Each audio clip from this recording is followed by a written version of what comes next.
welcome to another episode of the Dunn Wisdom Morning Show. I hope you are having an amazing week. I am Melissa P. Dunn, CEO of MD Marketing Network and founder of this Dunn Wisdom movement.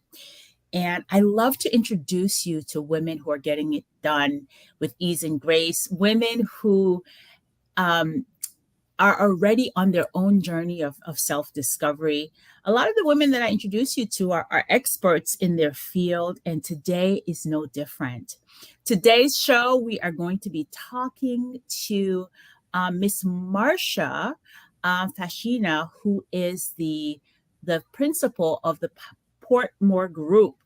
But part of the reason why I wanted to talk to you, is because she's a recent graduate, of Lauderhill Shines cohort number 7, meaning that she has put in the work to start or scale a business in the city of Lauderhill. So I certainly wanted to give her the opportunity to share her brand. And secondly, she is a money expert. Miss Marsha, honey, is or was a controller with Essence Communications. So, as in Essence Magazine, all right, which is a major national brand. And she was a controller. So she understands money. And I'm introducing her to have a conversation to offer some tips, not just to entrepreneurs, but to regular folk that can help us prepare for 2024. And, let's get into this. Hey, Miss Marsha, how are you this morning? I am fine. Good morning. Good morning. Good morning, Dunn Wisdom audience. It's a pleasure to be here. Thank you, Commissioner Dunn, for having me on this show this morning. Oh, it is my pleasure. And so, you know what? I forgot to take a mindful moment and just kind of pray before we started. So, Holy Spirit, join this conversation, give us the right words, speak through us to help us to connect with your people. Amen. All right, Miss Marsha. So tell me a little bit about your background, Essence Communications. That is Yes, fantastic. yes. So thank you so much for having me. So my background, I started off working in media and arts prior to even joining Essence as their controller.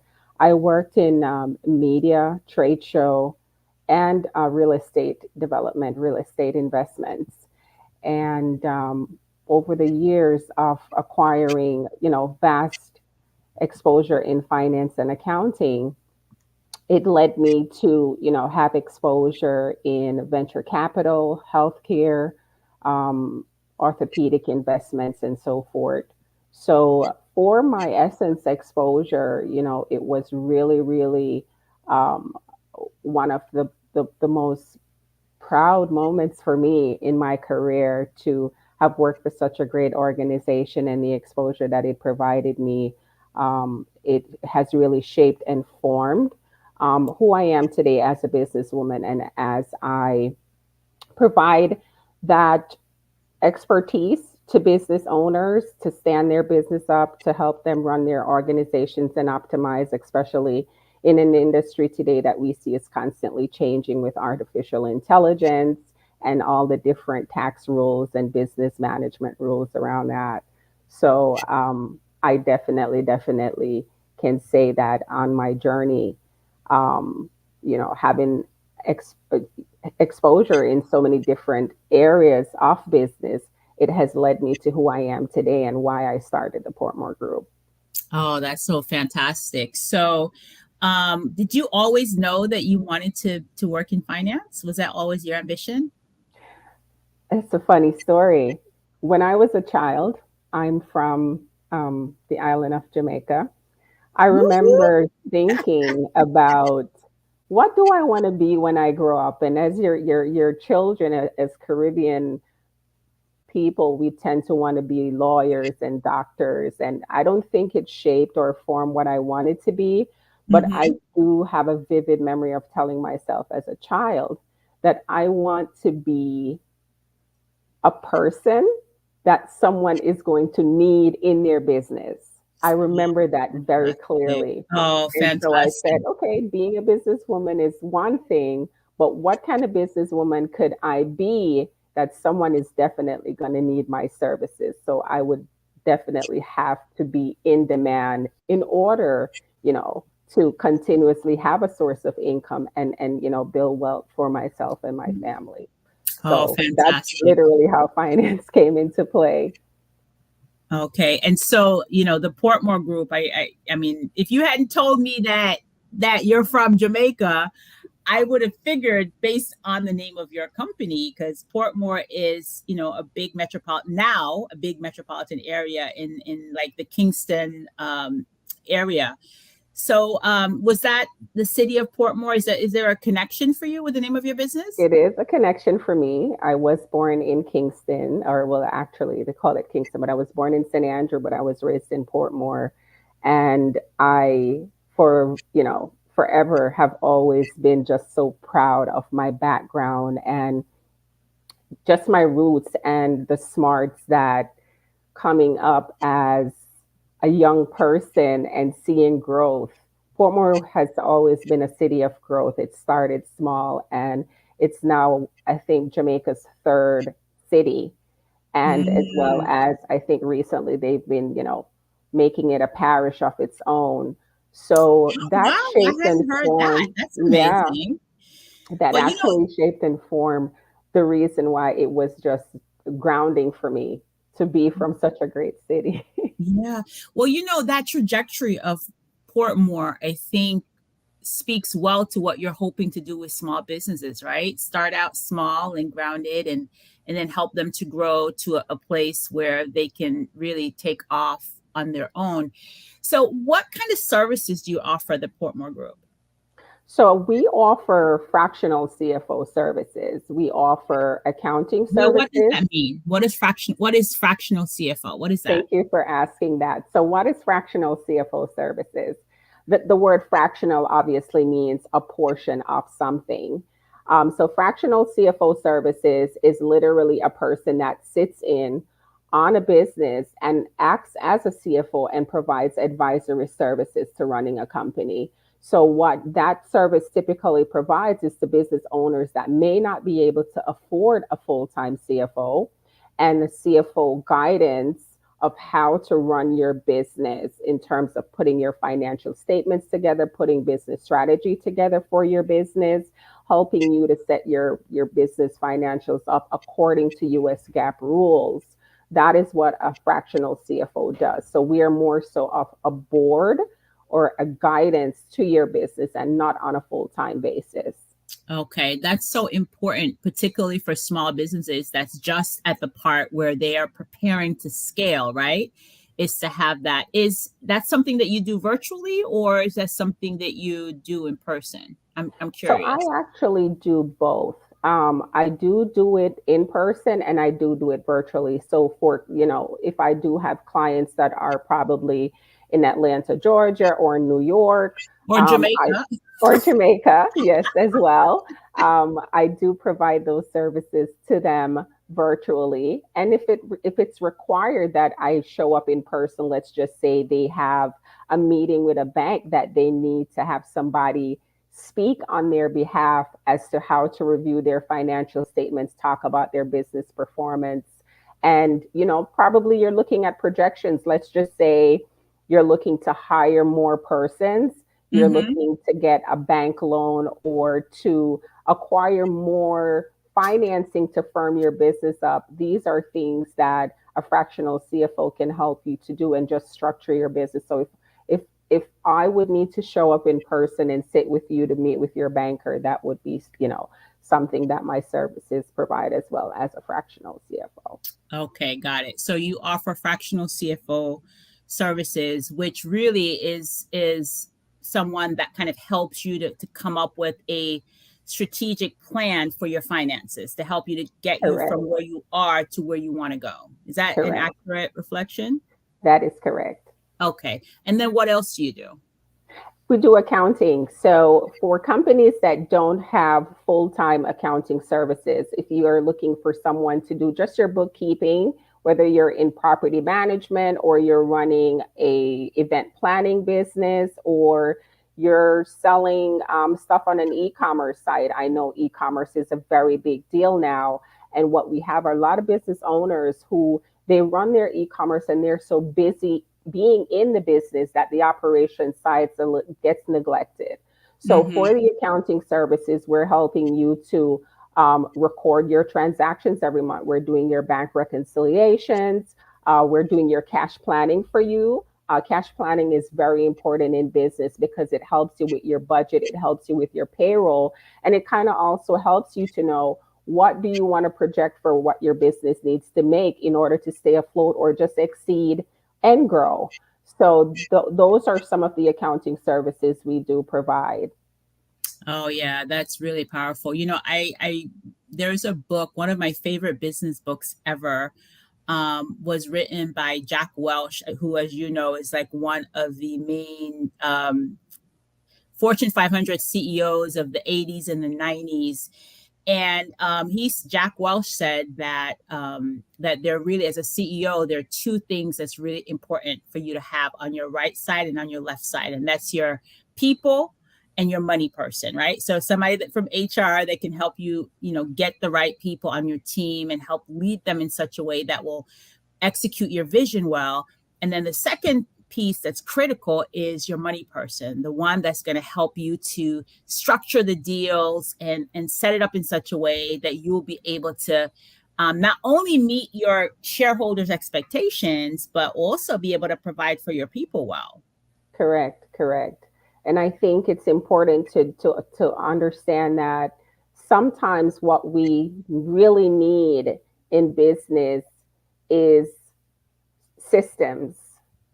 The Mm-hmm. systems go a very long way and it provides a lot of clarity on what do I need to do differently in order to make X dollars. So a lot of times, like for some of the services I offer within the company, is looking at what you've done historically and analyzing that to say, okay, what are the things that happen here that as a result of these numbers you could change? So Mm-hmm. for one of my event planning clients that I had, a lot of persons get engaged in the holiday season.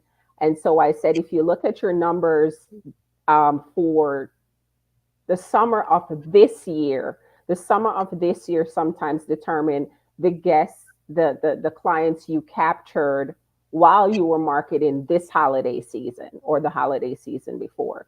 So not only am I providing them finance tips as to how do you get the revenue to come, I'm providing them strategy to say, it's the holiday season. You need to start marketing to people that could possibly be your client for a wedding season next year. So Oh wow. you're giving them tips now to say, okay, somebody's going to get engaged on Christmas Day or Hanukkah, or someone's going to get engaged on New Year's Eve. Are you marketing to that client right now? Are you showing them what you have to offer? And that's how you're going to get your client to sign your client in January when it's dry season and Yeah. February when it's Valentine's. So I think those are some of the such strategies we that's such offer. powerful advice because business is cyclical, right? You Yes, have for example, South Florida is a huge tourist market. And in the winter, we have lots of tourists. So if you're yes, running a restaurant, that's or a hotel, that's your high season. In the summer, not so much. So it sounds like part of what you do is to help people to understand the cycle of their business and kind of when their cash flow might be a little bit flush and when they'll have the dry season. And then to kind of say, all right, you know what, you need to be getting with your marketing team so that you can plan a strategy that will take you through the dry season. very true. And so the thing that a lot of persons may not understand is accounting accounts for what you've already spent. Hmm. Finance is the planning side of the business. It also involves analytics. So, what your accountant will do for you is your accountant will say, this is what transpired throughout the course of you spending your money. Where the planning comes into play on the finance side is working on your budget. working on your cash flow because that money has not yet been spent. So the finance side of your business is the budget planning, the budget analysis, the finance analysis, and also looking at market indicators to say, okay, this season is not going to be a great season for X. Okay, do I need to shape or form certain business services that I offer at this particular time? Do you have seasonal employees at this particular time? And so that's how you have to plan your cash flow. So you have to look at your business in terms of the whole organization of it and the structure of it and Hmm. plan accordingly. And it really, really does help you to kick up your numbers. It helps you kick up your revenues and it gives you your cash flow that you need at the time the business needs it. When should we start that planning? To be honest, what I always tell my clients is you plan, I would say plan quarterly. Okay. Depending on the business you have, I would say plan quarterly because business changes all the time. And, Hmm. not all businesses are created equally. There are companies that are landscaping companies, and we live in South Florida. They you know, provide services every day to their clients. But as you were talking about an event planning company, there's not always weddings, there's not always birthday parties, but then there's always someone having a wedding anniversary, there's always Hmm. someone having, so it could be sporadic, but you can still plan quarterly for what you're going to do for the next 6 months and what the business has done for the last 3 months or the last six months. So I would say plan quarterly. And if you do have the time, you can always, always, always look at your numbers monthly, look at your bank statements, look at your revenues to see what you can change in how you provide services to your customers. Those Hmm. are important, indicators. Got it, got it, got it. And so now that we're coming towards the end of the year, it sounds to me, and as you're speaking, Marsha, I'm saying to myself, all right, well, I'm doing a lot of planning for my business, but I haven't really spent some time looking at the money and kind of figuring out doing that finance kind of conversation, and I need to have it. So what should I be looking at right now as I plan for overflow in 24? Yes, so you should be looking at where your business is today. I'm sure you would have had a company budget that you did for 2023. You would be looking at what your business has done to date. And I would say to you, start planning for 2024 in terms of what your budgets are for 2024. In terms of your taxes, you should now be preparing your tax schedules in terms of what your company has spent to date. Um, Typically, you would have had a software that would have provided you your income statements, and you Mm-hmm. would have you still check your bank statements to make sure that you've captured everything. So budgets for 2024, you're going back through to see what you've done and preparing for your taxes for 2024, Mm-hmm. as well as preparing a budget for your 2024. Okay. All right. So basically, I need to go back in my QuickBooks and make sure that everything is journaled properly and accounted for, that it lines up with my bank statements. And if I don't have a bookkeeper, because sometimes, unfortunately, you're a one man show, right? You got to figure that out. And for those who have a bookkeeper, now is the time to kind of have that conversation and make sure that everything lines up with your balance sheets and all of that, right? Yes, that's true. And so for that, I mean, if there are persons that don't have bookkeepers, there are tips that I can always provide them. Go back to your bank statements. They tell you everything that you need that you've run through your business.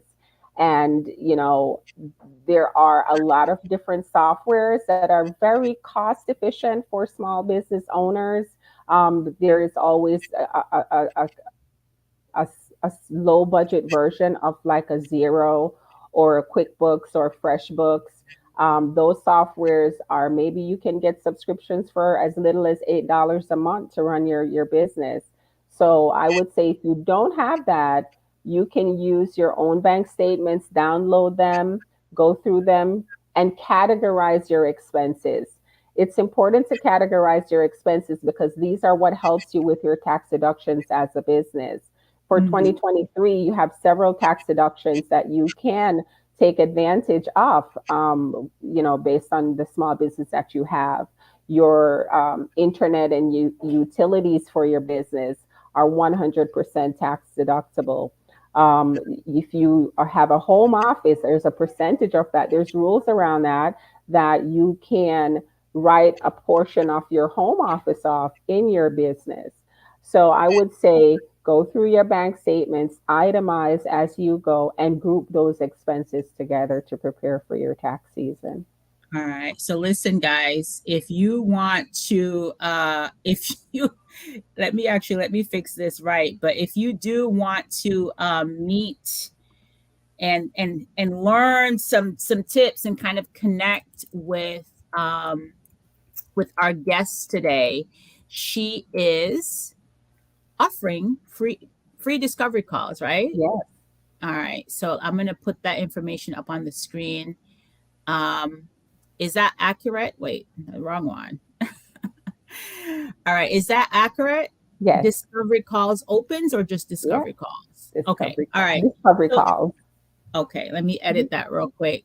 Um, so they book a discovery call with you, and then you'll meet with them and kind of do an assessment. Like, walk me through what happens when they get on that free call with you. So the discovery call is pretty much just to explore what the client needs. We talk about, okay, what is it that you think you need help with? And I think a lot of times why I do a discovery call is sometimes you provide clarity as to, they thought that they needed um, an accountant or bookkeeper, but what they Mhm. actually did need is strategy. What they actually needed is to just prepare financial statements or how to prepare it. So sometimes we have clients that they don't really want or can't afford a full-time accountant. Maybe they just want a training package where they have their software, we set it up with them, we understand what their business model is, we put their chart of accounts together, and we Mhm. train them in what to do for each scenario in their business. So Okay, I love the it. I love discovery it. I love it. call is literally to provide clarity as to what the business owner needs, and then the next step would be, do they want to move forward with a service? All right, fantastic. So, Marsha, I heard that there's some changes that's happening next year for those people who are a limited liability company in the state of Florida. Could you help to educate us a little bit about that? Yes, so there are some changes, and it's not only for limited liability companies. What you're talking about is the Corporate Transparency Act. And the Corporate Transparency Act has actually been around for some time. It's been around, it was enacted by Congress in 2021. But the changes that we are going to see for 2024 is what they call a beneficial ownership information report. What that beneficial ownership information report is providing the US Department of Treasury, which is the governing body, their financial crimes um, unit wants to have transparency into who owns your business. So if you are a business owner that has had a company registered up until 2024, you have until January 1st, 2025 to file that report. The report is not yet available. It's still being formed and shaped, but you may begin to file that report January 1, 2024. And that Um, report is only relevant for people with limited liability company, or is for everybody? it's for everybody. So whether you are if your company is a US based business, or you are a foreigner that has a US business, you need to file, they call it a BOI. It's a beneficiary ownership information report. And what that report is just saying, okay, John Doe is the owner of the company. um, these are the partners of the company. You're providing detailed information as to who are the owners. So what is it's this was generated because of Congress wanting to get transparency into who owns your company. This was created for the, what would I call that? To avoid companies that are money laundering, Got financing it. Got it. terrorism, Got it. Got tax it. Got fraud, it. and other illegal acts. So this is Oh, this is this is really why we're seeing this. So if you have always had your company, it's pretty much you saying to maybe your registered agent that they're going to file it on your behalf. You can also file it on your behalf, but the most important thing is that you file it by January 1st, 2025, and that window opens up for you to file January 1st, 2024. okay. Got it. Okay. So, phew, when you said January 1st, I was thinking to myself, oh, Lord Jesus. But it's so you have to file it by January 1st, 2025, but the window Correct. opens for you to start the paperwork this January. 2024. So, Correct. really, we have a year to learn about it and to comply. Correct. And so to file the form, it's going to be electronic. You're going to go to fensen.gov, and that's where you would submit the information electronically. So it's nothing different than when you would file your annual report with your state secretary. It's Got it. literally it's a disclosure, it's pretty much what it is. And I And would then say, I'm sorry to interrupt. So, who on my team would I talk to about? Is this something that I would talk to my accountant about, or is this yes, something? so it's Yeah, recommended that you do speak to your accountant, or you can have your attorney do it. If you are not, that big of a business owner, and you don't have a full-time attorney, you don't have a CPA that you work with, I mean, you can read up more on this at fensen.gov, and your registered agent that you use to set up your business, they can file it on your behalf. If you're not using a registered agent, you too can also file that information. And pretty much what you're disclosing is who are the officers or owners attached to your company. all right, fantastic. Thank you for that. We do have a question. All Things Nefer wants to know, will this apply to those who have anonymous LLCs under a trust, or is this for everybody? Well, as long as it's an LLC or corporation, the government wants to know who is attached to that in terms of a business. So if your LLC is under a trust, I'm not clear on the rules around the trust, but you would have to disclose who's attached to the LLC, because the trust itself is not a business. The trust itself is a shelter. So you would have to disclose who is the LLC behind the trust. Okay. Well, I'm going to put your information up one more time if anybody would like to book a conversation with you to kind of talk about this a little bit more, because we are like literally at the last couple of seconds of the show. So, do you have any final words of wisdom that you want to offer our guests, Marsha?